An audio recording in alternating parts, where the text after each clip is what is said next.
Okay guys, Assalamualaikum warahmatullahi wabarakatuh. So hari ni aku nak buat test DJI Mavic Mini kat tepi pantai. Angin tengah kuat, aku tak tahu apa-apa. So let's go.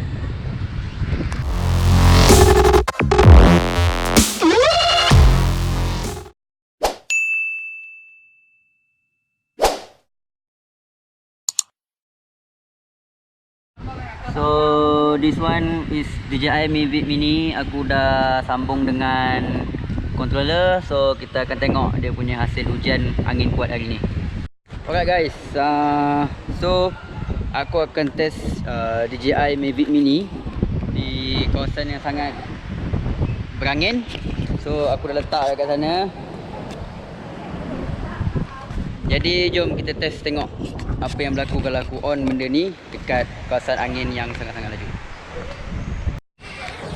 Alright, macam yang aku janjikan, this one adalah